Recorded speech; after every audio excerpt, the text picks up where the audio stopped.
உதகையில் பெய்த ஆலங்கட்டி மழையால் அரசு தாவரவியல் பூங்காவில் நடவு செய்யப்பட்டிருந்த மலர் செடிகள் சேதமடைந்தன.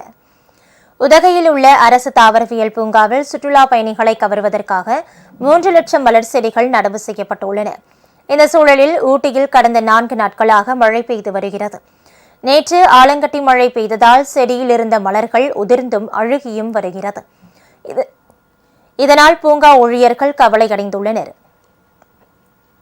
உங்கள் ராஜ் நியூஸ் தொலைக்காட்சியில்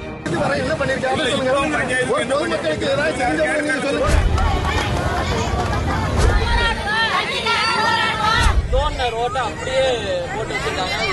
அதிகாரிகள்கிட்ட எவ்வளவோ முறையிட்டோம், எந்த ஒரு இதுவும் இல்லை. இந்த இடத்துல எல்லாம் பாத்தீங்கன்னா அந்த பிளட் இதுவா இருக்கு, அப்படியே தெரியுது பாருங்க.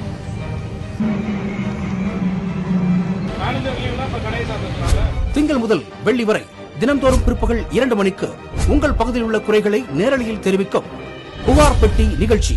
பங்கு பெறுங்கள், பயனடையுங்கள், காணத் தவறாதீர்கள்.